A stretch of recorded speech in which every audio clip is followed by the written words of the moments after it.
বুঝতে পেলে? তাহলে বোলেরো দিয়ে শুরু।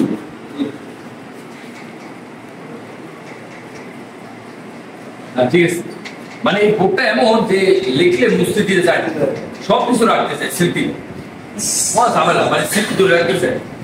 এখন আসে বোলেরে, আর বোলেরে কি দেখেন, আমি তুমি সে, এই যে ইয়ো তু বলে, একটু বুঝতে থাকবে বলে লে। আচ্ছা লুই কার জন্য আর লে কার জন্য? খালি কথা বলতে কথা বলতে প্রথমে ছেলে ছেলে দেবে। এবার আসেন আমরা নই বই এতটুকু তো মনে আছে। এইবার এই যে এরা এই ক্রিয়া কিন্তু এই চেহারায় থাকতে পারবে না, এর সময় একরকম, এর সময় ইংলিশ শুরুতে এরকম। যেমন দেখেন ইংলিশে আমরা বলি কি আই গো, যখন বলি সে যায় তখন আই গো বলা যাচ্ছে না, হি গোস। এই যে ইংলিশে তখন হচ্ছে, তারপরে ইতালিতে এইটা হচ্ছে স্বাভাবিক, আর কিছু না। এখন দেখেন ইয়ো, এই যে একটু কঠিন বানান, ইয়ো ভলিও, উচ্চারণটা লিখে দিচ্ছি ভলিও। আমি চাই, হ্যাঁ আমি চাই, এই যে হয়ে গেল আমি চাই। এবার বাংলাও দেখেন তো কত চাই, এখানে লিখছি চাওয়া আর এখানে কি আমি চাওয়া লিখছি না, তাহলে দেখছেন বাংলাও কিন্তু চেঞ্জ হচ্ছে। আসলে তো শুধু ইতালি না, বাংলাও তো চেঞ্জ হচ্ছে, বরং বাংলা অনেক কঠিন। আমি চাই, কোথায় চাওয়া বলতেছি আমি চাই। এখন বাংলা লিখে আপনি মনে করছেন স্বাভাবিক, ব্যবহার করছেন ভাষাই এরকম।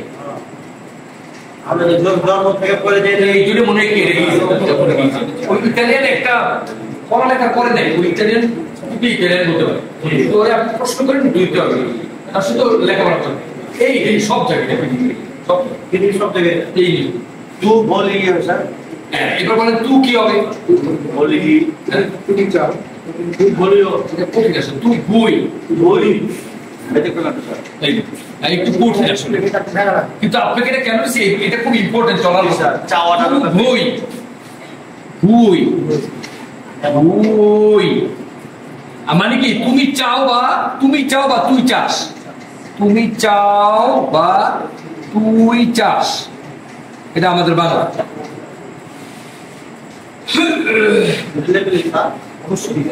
আস্তে আস্তে লিখে, খুব ইম্পর্টেন্ট, এই জন্য বললাম যে আজকে এটা। আর শুক্রবার ইনশাল্লাহ দিনে আসবেন কয়টায়?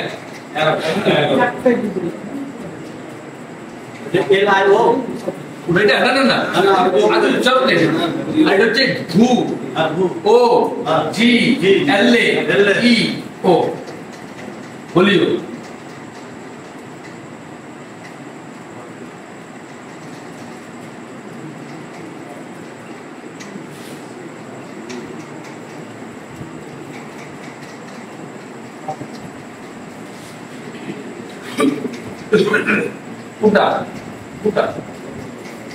এটা এটা তুমি চাও, জয়কার চাও, আর এটা হচ্ছে তুই চাস, যেভাবে বলে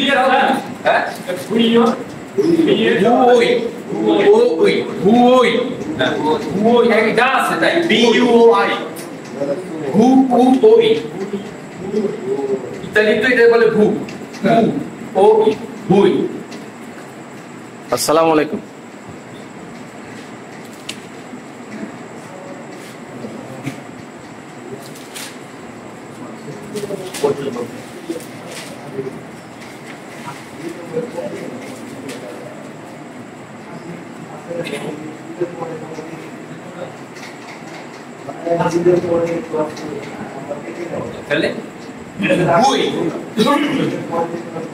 তুমি চাও বা তুই চাস,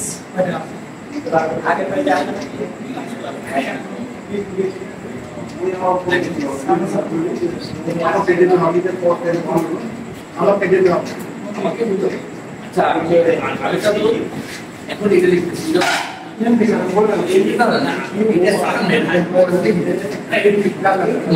আরেকটা